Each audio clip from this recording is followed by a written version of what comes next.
Andrew Muir to ask the first question. Andrew Muir. Thank you very much, Mr. Speaker. Question number 1. We are committed to the development and implementation of the rights, language and identity proposals contained in the New Decade New Approach document. The delivery of these priorities will be important in building our shared future based on mutual respect and parity of esteem. While the COVID-19 pandemic has undoubtedly delayed the speed at which we would have liked to see these issues progressed, it has certainly not deterred us from delivering them as quickly as possible. Officials are undertaking the necessary preparatory work to legislate for the core elements of the bills, and we intend to progress the legislation during 2021 and to create the relevant bodies as quickly as possible thereafter. Andrew Muir, supplementary. Thank you, Mr. Speaker, and thank you for the Deputy First Minister for her response.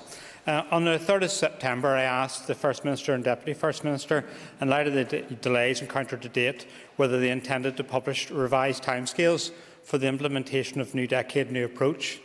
It's now the end of November and I still haven't received a response. Can the Deputy First Minister give a commitment that there will be new, clear, firm timescales given for the implementation of rights, language and identity aspects of New Decade New Approach and all other aspects? Thank you. Thanks to the member for the question, and I'm sorry I don't understand why you haven't got a response, but I'm happy to give you that commitment that whenever we bring forward the bills, it will be laid out with a very clear time frame for delivery. People will be able to chart its way through the rest of this mandate, but it's my intention that we have to deliver upon the New Decade New Approach issues, which are obviously brought us all back together again and had the restoration of the executives. This is a really important piece of work that needs to be brought to this House in the very imminent future. Sean Lynch, supplementary. And I want to thank the Minister for her answers so far. Does the joint ministers agree with me that all New Deal New Approaches commitments, not just on language and rights, need to be delivered? However, critically, is she concerned that the British Government has failed to implement its commitments on legacy, including a public inquiry into the murder of human rights solicitor Pat Finucane, a decision we await today? Thanks to the member for his question, and as he knows and everybody in this House knows, NDNA committed all of the parties to work together and to do everything possible to heal wounds and to eliminate the issues that always divide us. Core to the NDNA was that the British Government would within 100 days publish and introduce legislation to implement the Stormont House Agreement and start an intensive process to address legacy issues. Clearly, to date, the British Government has failed to bring forward any meaningful proposals on legacy, and there hasn't been any intensive process. To my mind, the failure to progress the commitments made demonstrates shocking levels of bad faith, particularly whenever these commitments have been outstanding from the Stormont House Agreement back in December 2014.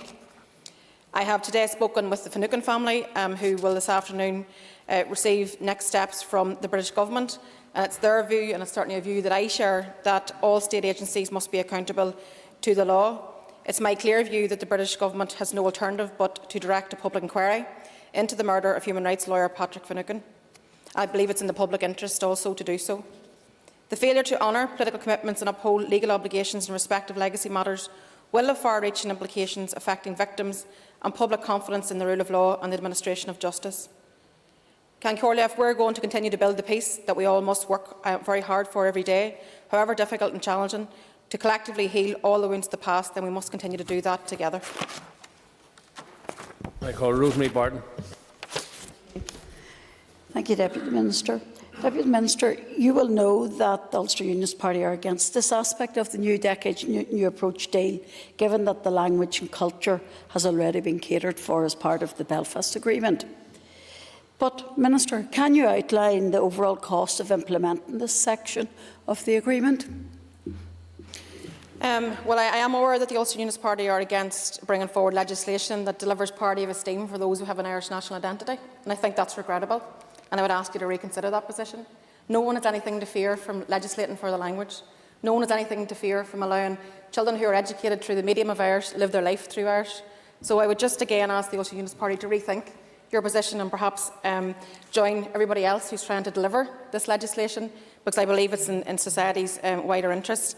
In terms of the costs, whenever we bring forward the proposal and the time frame for the delivery of the legislation, we'll also bring forward costs around all the different elements, including the different Office of Identity, for example, and what that looks like. I'm very happy to provide that to the member. Call Patrick McGlone. Could I ask the Minister, please, if in fact the legislation governing languages and particularly the role of commissioners for languages will be clearly defined within that legislation? So the member will be aware that the legislation has been published as part of New Decade, New Approach, so he'll be aware of what is legislated for. There are obviously provisions within that bill around the Office of Identity, and there will have to be more meat put on the bones around that. So very happy to, again, I hope to be in a position very soon to be able to bring forward the legislation and have a fulsome conversation around shaping all of that. Moving on, I call George Robinson. To you, Mr. Speaker. The protocol commits to avoiding the need for any customs and regulatory checks or controls and related physical infrastructure north-south. As such, there is no change in the position of the Irish Government. The recent statement from Minister Simon Coveney clarifies that this will also remain the case, even if the controversial notwithstanding clauses in the Internal Market Bill are reinstated when it returns to the House of Commons, and I welcome that clarification. George Robinson, supplementary. Thank you, Mr. Speaker. Mr. Speaker, would the Deputy First Minister agree that the more cooperative tone compared to previously from the Republic's Minister for Foreign Affairs is welcome, particularly for Northern Ireland businesses? Well, I think we have to continue to work together. It's in everybody's interest that we work together north-south and indeed east-west whenever it comes to the taxing issue of Brexit. I think that the clarification, as I said, was welcome from Minister Coveney. Call Jim Allister. Does the Deputy First Minister feel about the guarded border that's been provided by the Republic of Ireland in respect of COVID? And doesn't it illustrate the full anger and farce of opposition to as much as an extra camera on the border when it came to Brexit, both by Dublin and politicians like herself? Or is she so wedded to an ideology that she doesn't care if restrictions on imports into Northern Ireland cripples the Northern Ireland economy? Or in fact, is that what she's looking for? Well, can I say, just in relation to remind the member, that it's the majority view of this House that actually reject Brexit. The majority of the parties, the majority of the MLAs elected to this chamber reject Brexit. It's something that's been foisted upon us against our wishes.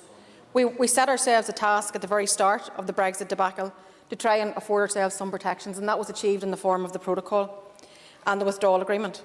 And then within that, albeit far from perfect, it at least provides us with some guarantees and some assurances, particularly in relation to no return to a hard border, particularly in relation to protection of the all-island economy. And whilst there isn't a meeting of minds on the issue of Brexit within the Executive, there is a joined-up approach insofar as minimising disruption, minimising costs being pushed on to the consumer, and we've worked very hard to make sure that that has been right at the front and centre of all of this debate.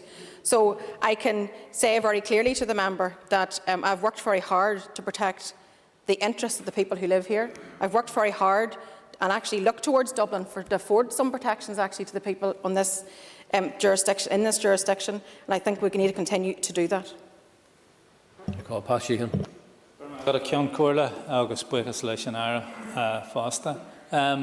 Just picking up on the issue of borders and border checks, does the Joint First Minister share my concern about the uncertainty facing cross-border workers in the context of Brexit? Yes, I certainly can say that I do, and I think the figure is 30,000 estimated cross-border workers in Ireland, very many of whom cross the border back and forth every day. It's just part of their daily routine. So I think the loss of protections at the end of the transition period in just over 1 month's time, I mean, that's fast coming towards us. That's going to have a huge, significant impact in terms of people's everyday lives. I'm concerned at the flaws and the shortcomings in the British Government's frontier workers regulations, and I note that several trade unions, the Committee on the Administration of Justice, the Centre for Cross-Border Studies and the various migrant welfare associations have all recently raised these concerns also with the British Government. As the Brexit negotiations enter the endgame, I think it's not an acceptable nor a tenable position that cross-border workers are still in a limbo at this stage of discussions. So any frontier schemes must be accessible for and cognisant of the fact that we have special needs of the special needs of cross-border workers here in Ireland, and the British Government must fulfil their legal obligations as contained in both the Good Friday Agreement and the EU Withdrawal Agreement. Call John Blair. Speaker, can the Deputy First Minister confirm that all departments have been working collectively to ensure that they are ready for the post-transition period and ready also to deal with all possible outcomes of the negotiations? Yeah, I can say that there has been a cross-departmental group set up, and it's looked at what are the areas of concern, what are the things that we need to address. There's certainly been 6 high-level impact risks that have been identified, and that's around food supply, around highly regulated goods such as medicines, business preparedness, data flows, SBS checks and transport. So there are the 6 sort of high-level risks that are identified and things that need to be addressed. So on a cross-departmental basis, everyone's working together to try to address those things.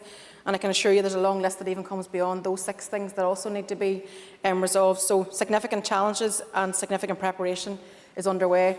And as we come towards this sort of crunch period, which we've been told it's crunch for a number of weeks now, but I think we are in the realms now of endgame of where Brexit's going to land. These are big challenges for us as an executive and assembly, and we're going to have to embrace them and take them on. Christopher Stafford. Thank you, Mr. Speaker. The contents of the Internal Market Bill represents a backstop to the backstop. To use a phrase, given the reaction that there has been to the content of the Internal Market Bill, doesn't it expose just how false the claim that best endeavours would be used has proven to be? And by what tortuous logic does a Deputy First Minister of Northern Ireland say a proposal that cuts Northern Ireland business off from its largest market represents a good outcome for us? Well, the member will know my views on the Internal Market Bill, and they're very clear. This is the British Government trying to rewrite a deal which they had previously made, reneging on a commitment which they have made with the EU, and to try and then to legislate, to breach international law. I don't think that bodes well for anybody looking for a future trade relationship. So when it comes to the interests of business here, there won't be very many opportunities if the British Government continually breaches its own obligations that it signed up to itself. Moving on, I call Sinead McLaughlin. Thank you, Mr. Speaker. Question number 3, please. I understand, Mr. Speaker, that question number 12 is being withdrawn, so with your permission I'm going to answer questions 3 and 14 together. The Executive's response to and recovery from COVID-19 continues to be focused on the health and well-being of our citizens, our economic well-being and revitalising the economy, and our societal and community well-being. A very large number of public health evidence is considered, much of which is publicly available. Papers from SAGE are published on a publicly available data repository, and reports of independent SAGE and also original scientific publications are also considered along with other evidence. The Executive is also placing a particular emphasis on people and on families, and we know how important this is to everyone. Any decisions on the Executive's next steps, therefore, will be informed by the impact they may have on us as individuals, on families and on the wider communities within which we all live. Going forward, we are committed to ensuring that support packages meet the needs of those who need our help. Looking into 2021, the Executive has approved a recovery framework which is aimed at progressing a cohesive approach across the whole of government that will deliver an economic, health and societal recovery, which is citizens at its core. This work will also complement the longer-term programme for government, which is currently being developed and which we are aiming to have in place by April 2021. The junior ministers currently lead a strategic enforcement group comprising local government and PSNI representation, as well as TEO, justice, economy and communities officials. We're also looking at additional ways in which we can encourage all citizens and sectors to adhere with regulations and public health advice. Sinead McLaughlin, supplementary. Thank you, Minister, for your answer so far. We're 10 months into this pandemic, Minister. Can you give a guarantee that following this current lockdown, that we will get a very clear recovery plan? Because the Republic of Ireland has one, England has one, Scotland has one, and the people of Northern Ireland deserve one. Yeah, as I set out in my original answer, we are very much looking towards recovery. We are still in the midst of the pandemic also, and we have to work our way through this latest phase that we're in. We're hopeful that the measures that have been brought in will bring us to the other side of Christmas, and we're really, really hopeful for that. And I think most people have noted over the course of the last number of days the figures are going in the right direction in terms of positive cases, and that's something to be very much welcomed. But we have to look towards recovery, and we have, as you know, now appointed an interim head of the civil service, which will really help us in our endeavours in terms of recovery. And we certainly want the new interim head of the civil service, Jenny Piper, to be very much focused on the issues of COVID, of Brexit and of recovery. And those are the three things that are, I suppose, top of the in-tray for herself coming in and working with ourselves, because we have to work our way out of this. I think that the Treasury's announcement last week was disappointing in terms of our ability to invest in recovery. But certainly the Executive is very much focused on this and will be right into the new year. And we're going to have to pick up an awful lot of broken pieces, because that's the reality. Everything is in terms of economically, a lot of sectors are in tatters, and they need the Executive support. Gemma Dolan. Minister, as you know, our priority must be to find new ways to minimise the impact of the pandemic, save lives, reduce the spread of the virus and protect the capacity of our health service. Is the Joint First Minister optimistic about the potential of a mass vaccination and testing programme? Thanks to the member for that question, and I can concur that certainly over the weekend, most question I get asked over the weekend was about the vaccine, because everybody's looking for some hope and they're looking for a way out of the COVID pandemic. So on Thursday past, we had a very good presentation at the Executive. We had the head of the Department of Health's COVID-19 vaccine programme present to us, and it was really heartening and very, very hopeful. Colleagues, the plans are now at an advanced stage for the rollout of the vaccine. And I hope that some of the most vulnerable will be the first to receive the vaccine. So it's going to be laid out in 5 different waves, and the first phases. And the first phase includes our healthcare staff, our residents in care homes, and those over 80.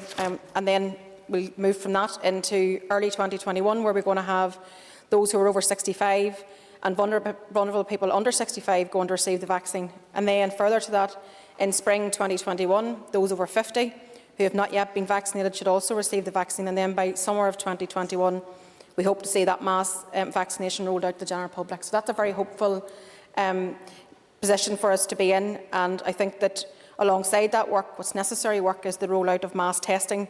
And that's going to be a really important part of our management of COVID, whilst we get to the point where we have that widespread vaccine in place. So we have no doubt that the rollout of both these programmes is going to be very challenging. It presents us with a huge logistical challenge, but core to our approach to all of this has been what we announced last week, which is the establishment of a task force to take forward this essential piece of work. So there's no doubt in I think all of our minds that the delivery of a mass testing programme and the delivery of the vaccine is transformative in our battle against COVID. Doug Beattie. Thank you, Mr. Speaker, and thank you, Minister, for your detailed answers. But I wonder if you could expand slightly and let us know what role the Departments of Economy and Communities will have in any recovery plan / framework. Well, I think any recovery plan or any plans for going into the future is going to involve every single executive department, because everybody's going to have a part to play in all of that. We have done some work on this over the past number of months, and I think that when it comes to the role of the economy department, whether that's supporting businesses, whether that's investing in businesses, whether it's communities, which is about supporting people and individuals, and the third sector, the community and voluntary sector, everybody who has a part to play in society. So our aim is to deliver a balanced and proportionate response. So dealing with the here and now, dealing with what we have to, economically, supporting people financially. But recovery for us is not about getting us back just to where we were before. It's about how can we do things maybe better? Can we have a societal reforms that actually helps us to deliver things better? So I think it's about a combination of whether it's supporting individuals, supporting workers, supporting businesses, and then that wider sort of societal approach. So it's not just for the executive to deliver that, I think is the other thing to say. And we're going to be very much looking towards wider societal input, because we won't be able to do this together because we're recovering from such a massive shock. COVID and Brexit together, doubled under, that's hugely shakes the foundations of just life as we know it. So I think that we have a big job of work to do ahead of us in terms of the recovery piece.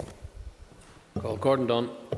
Mr. Speaker, and can the Deputy First Minister elaborate on the need to support those businesses, for example, on the high street, in the tourism sector, hotels and the hospitality sector also that are hardest hit and really are in need of support through recovery? I don't know what's going on there with that noise, but I'll carry on. Yeah, I think you're absolutely right. I mean, some of the financial package that we were able to announce last week from the Executive, I think, is hugely significant, and things that we're trying to do, we're trying to reach people that perhaps haven't had funding previously. We're very conscious of the fact that the tourism sector has been completely decimated. Tourism and COVID just don't go hand in hand. So we know we need to support people to be able to stay, to stay still until we can come out the other side of this when they can start to operate again.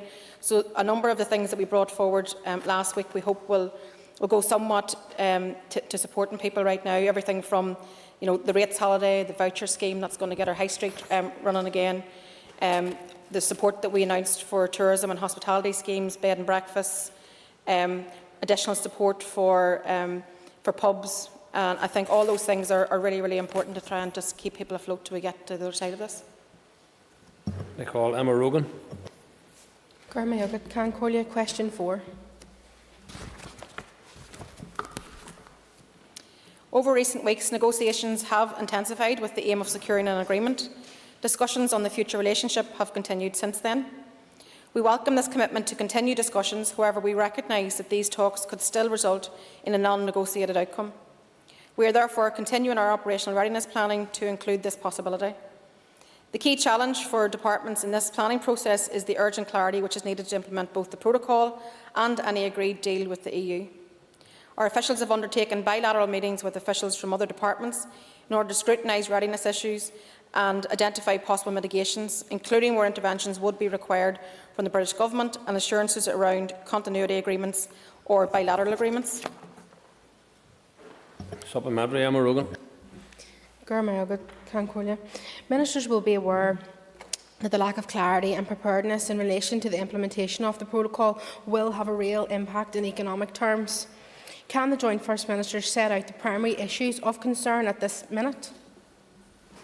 Yeah, thanks again for the question. I think that I said earlier in answer to a question that this is a crunch week, and it appears that we are ebbing closer to an outcome. We've been told, as I said, for some time now that it was going to be crunch week, but it's clear that time is running out, and I think that it appears that things are edging closer, or at least the issues are narrowed down in terms of reaching an agreement. But there's no doubt that we have, and all departments are facing significant challenges in undertaking all the readiness planning, including the lack of clarity around the various issues in relation to the protocol that will have wider implications on operational readiness.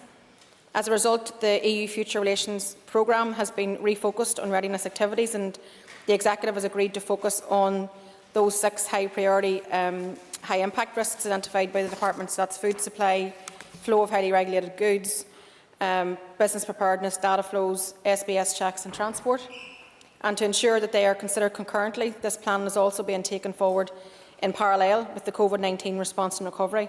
And we have a hub structure in place, and it exists to respond to both COVID and EU exit should it be required. So all of that, I think, speaks to the need for immediate clarity and certainty, and for the British Government to fulfil their legal obligations as contained in both the Good Friday Agreement and the EU Withdrawal Agreement. Call Roy Beggs. Brexit and the Northern Ireland Protocol are slowly becoming apparent to Northern Ireland consumers and businesses.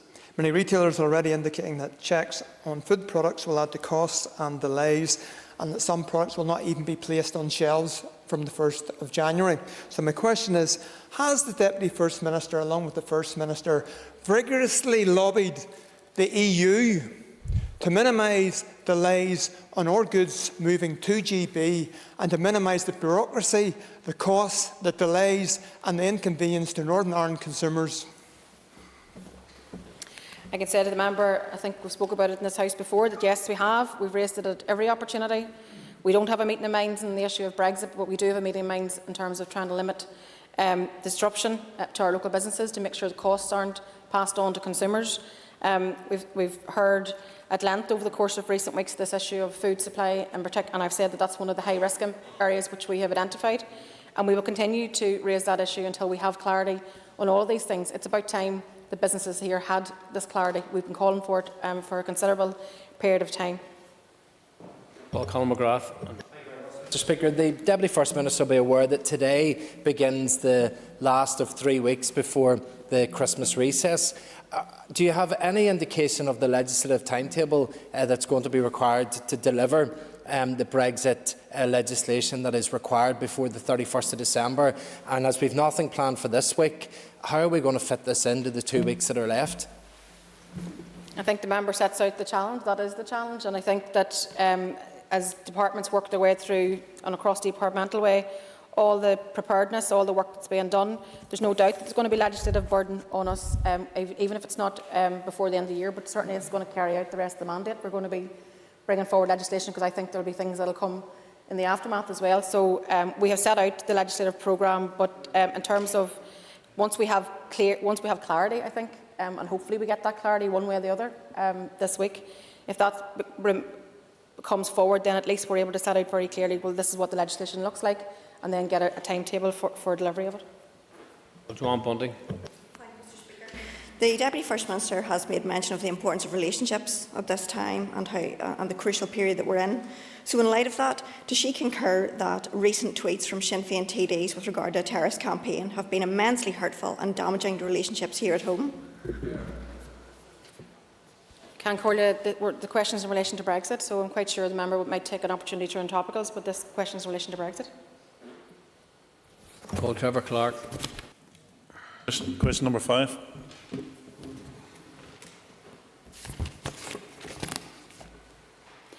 Payment of compensation to victims and survivors of historical institutional abuse began in May of this year, and as of the 19th of November, redress panels had made 219 determinations, totalling £5.9 million. A total of £4.3 million has been paid out, and while redress can never fully right the wrongs of the past, it is an acknowledgement by the Executive of the harm done, harm that must never ever happen again. Contributions from those institutions found responsible for systemic failing by the Hart Inquiry would defray some of those costs of compensation. This is a key Hart recommendation. Officials have engaged in a further round of contact with the institutions to affirm the Executive's intentions. In order to proceed, we are seeking a roundtable meeting with the relevant institutions to emphasise the seriousness of the negotiations, the urgency of making progress, and to agree fundamental principles which would govern the negotiations. Trevor Clark, supplementary. Thank you very much, Mr Speaker. I suppose the latter part of the answer answers the question in the sense that actually no discussions have taken place yet.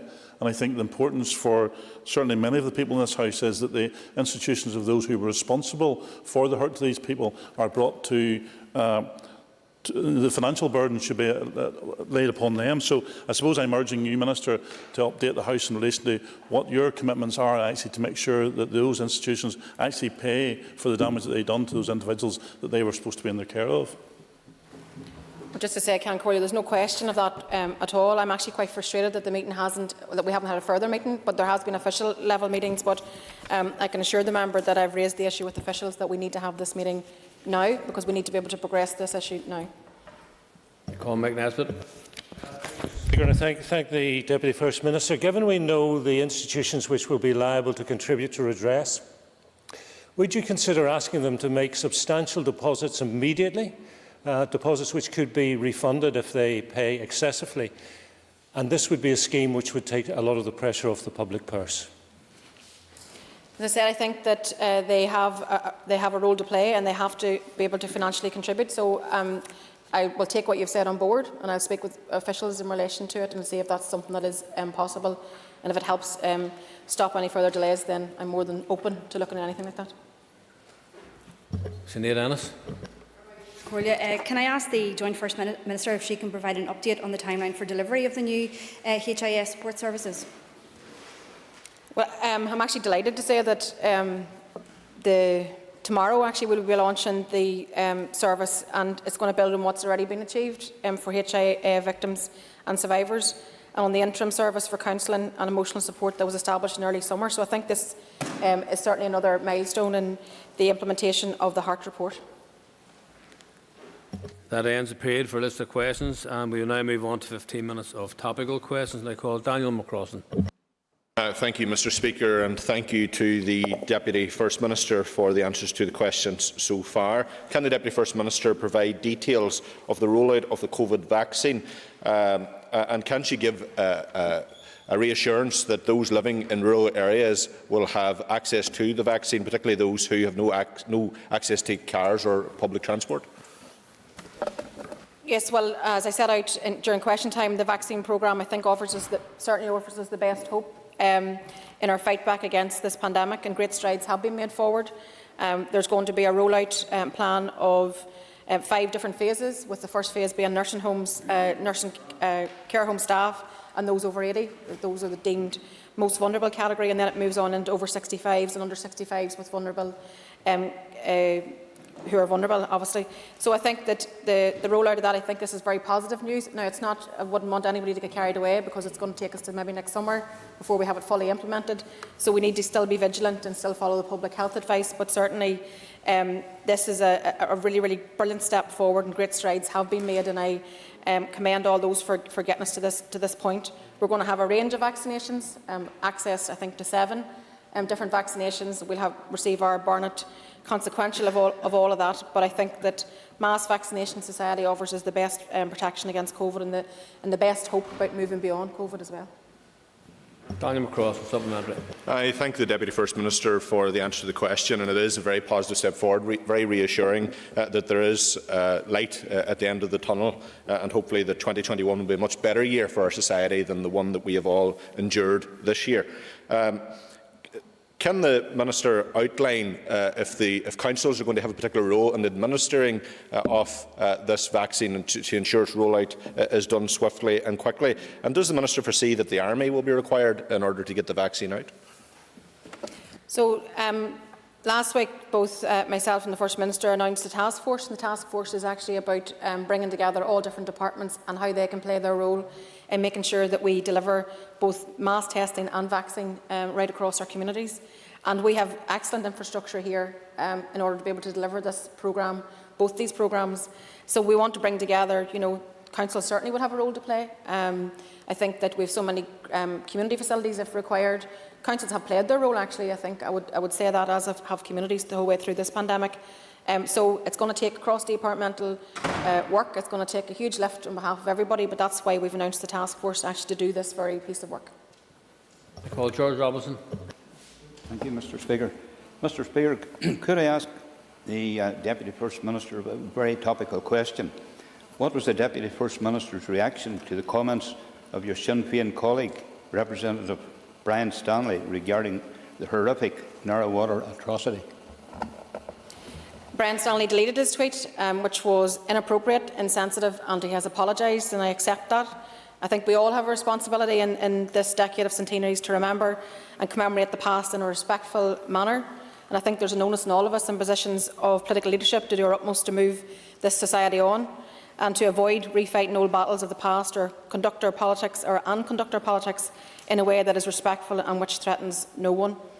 I think during this decade of centenaries, we're marking key seminal events which have clearly shaped the direction of Ireland and the relationship between Ireland and Britain over the past 100 years. We must set out our analysis, experience and narrative of the past 100 years in a way that's honest, but also in a way that doesn't deepen division. As an Irish Republican, I will contribute constructively by setting out with confidence our inclusive, positive vision for the future, where our mission is to bring all the people of this island together, not to keep us apart. Supplementary, George Robinson. Thank you, Mr Speaker. And Deputy First Minister, given previous incidents such as your Sinn Féin Barry McElduff gesture about Kingsmill, what action would she take if a member of her Assembly team was to make insulting remarks similar to those of Mr Stanley?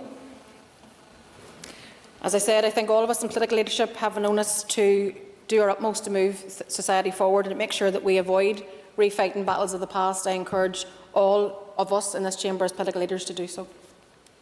Call Chris Little.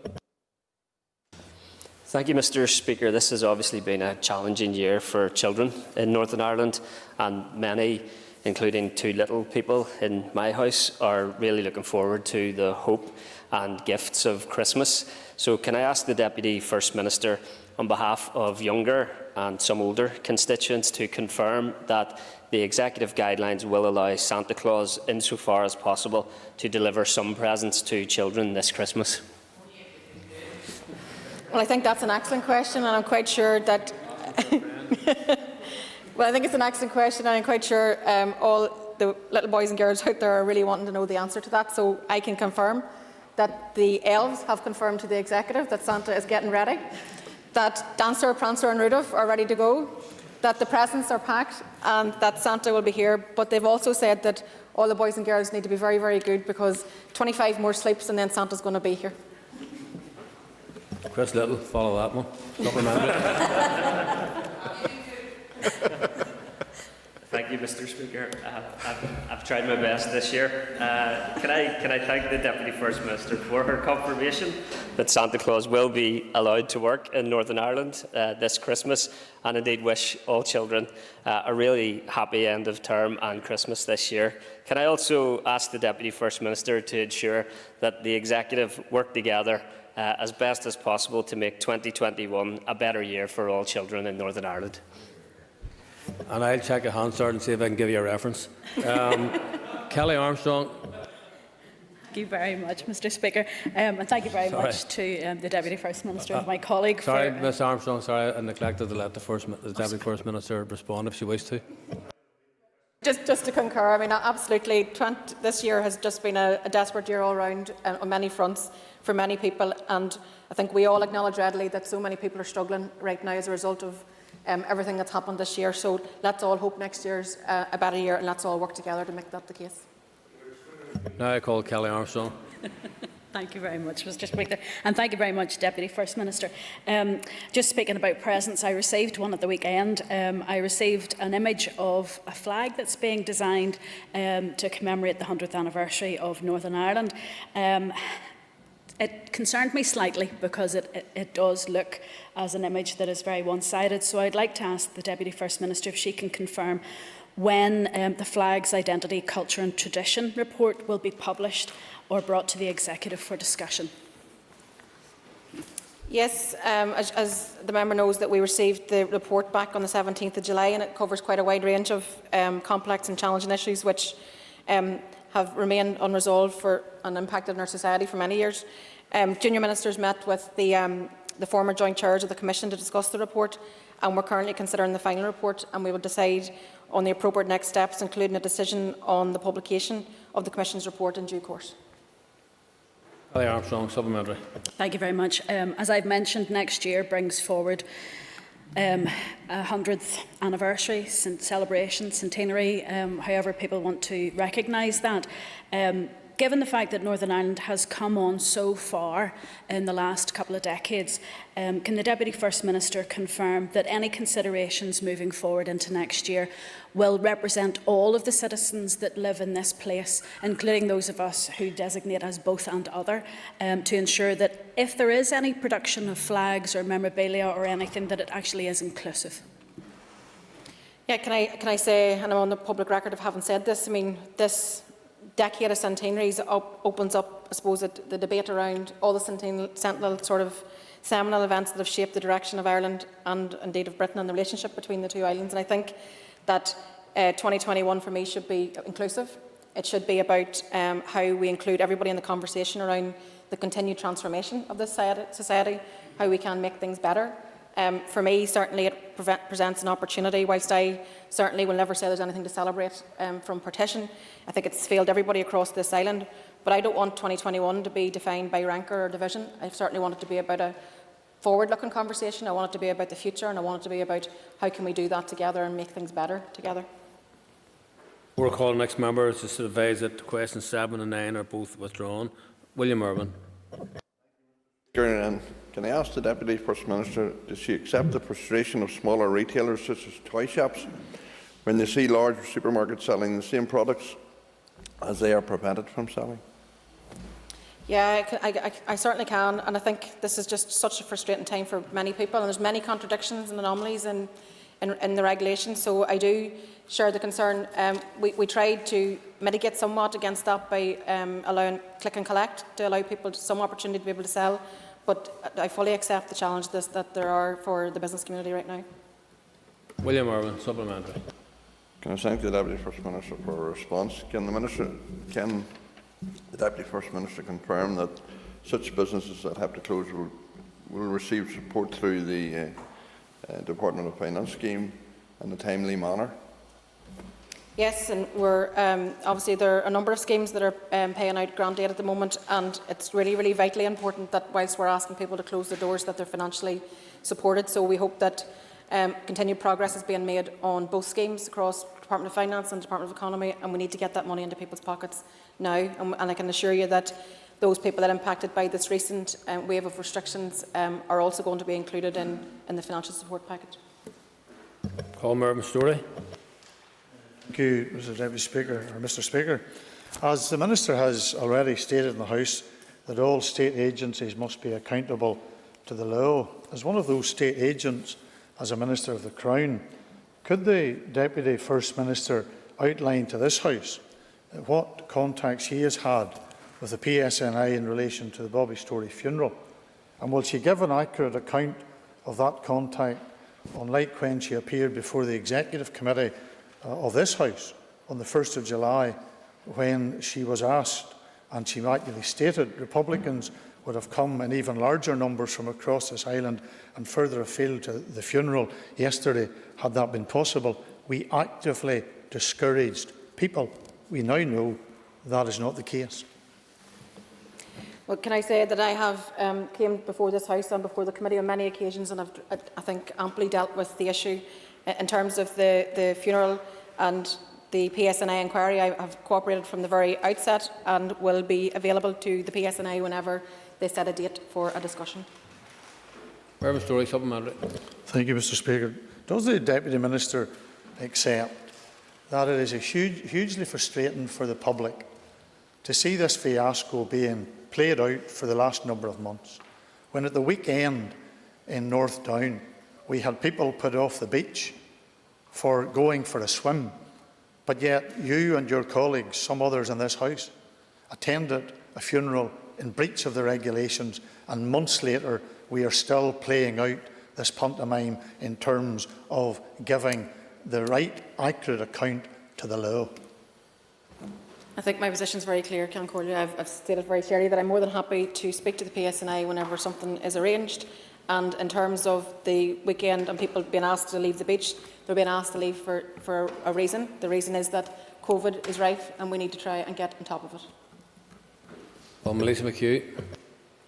Margaret Ceann Comhairle, as Christmas fast approach, what advice does the Joint Minister have for families? Well, it is such an important time, and I'm grateful for the question earlier, just from Chris Little. I just think it's important that we give people some hope. So I'm glad that last week we were able to make some announcements around the fact that the Executive has agreed that up to 3 households will be able to form an exclusive bubble for 5 days between 23rd and 27th of December. For us, that's a balance. We know that there's also an ongoing risk that comes with that. And any relaxation, as I said, does come with that increased risk. Our health service is still under huge pressure, as we know, and that's going to be the case into the new year. So even at Christmas, we're asking people just to be sensible and to please prevent the virus from spreading, so be as safe as possible if you do get together. We also know that some people won't take advantage of the relaxations, but it's for everybody to make up their own mind in terms of their own personal circumstances and decide what's right for them and what's right for their family. So I suppose our message is that we are allowing some flexibility, but please think of the health service and please think about the implications for what might come in January if we let our guard down too much. Melissa McHugh, supplementary. And it's probably very appropriate for me just at the present time, as my mother is in a care home and was just recently diagnosed with COVID. So I thank you for your answer, Joint First Minister, but can you confirm if decisions have been made around care homes and students regarding Christmas arrangements? Thanks to the member, and can I wish your mother the very best and hope that she comes through her COVID experience. In terms of nursing homes and students, we actually looked last week at the Executive at a whole range of Q&A basically that we can put into the public domain that helps people understand and make their own plans for Christmas. One of the areas that was missing last week, which the Health Minister has told us he'll bring a proposal on this week, is the issue of nursing homes. So what does visiting look like for nursing homes in the Christmas period? So we hope to be able to have that information this week, and then we'll be able to collate that information and then put it into the public domain. And also the issue of students needs to be clarified again. We know that the universities are doing great work around testing to allow students to come home. But again, I think we should put that out there in black and white for people to be able to see exactly in one source that this is what the current circumstance is. And time is up, members, and please take a raise for a moment or two.